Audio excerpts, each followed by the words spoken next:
Les annonces ne nous correspondent pas du tout.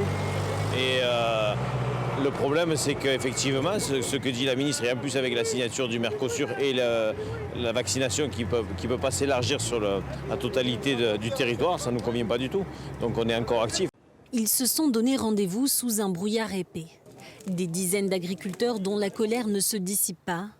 Dès l'aube, ils bloquent le pont stratégique de Bompard reliant les Bouches-du-Rhône au Vaucluse. Une nouvelle journée de mobilisation. Les 900 000 doses de vaccins contre la dermatose annoncées par la ministre de l'Agriculture ne suffisent pas à apaiser la situation. On ne décolérera pas de sitôt parce que de toute façon, il n'y a rien qui est fait pour l'instant. On n'abat pas un troupeau entier pour une seule vache malade.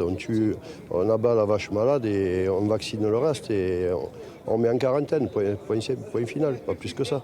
Après, oui, il y a la question du Mercosur aussi, qui va être signé là. Circulation perturbée, ballots de paille brûlés, éparpillés sur le pont. Ces agriculteurs veulent se faire entendre.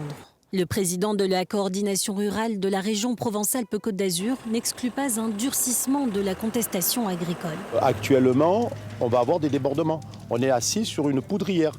Parce que les images qui ont été prises de voir les vaches, quand même, quand on abat dans les volailles, quand il y a eu la grippe aviaire, tout ça, ça touche les gens, mais il n'y a pas eu ces images aussi graves. Là, quand on voit ces vaches agonisantes chargées à la télescopique, l'image envoyée vers le citoyen et plus précisément vers l'agriculteur qui suit un gros mal-être, c'est lamentable. Les agriculteurs restent mobilisés toute la journée ici près d'Avignon. Les autorités, quant à elles, recommandent d'anticiper les déplacements et d'éviter les secteurs perturbés.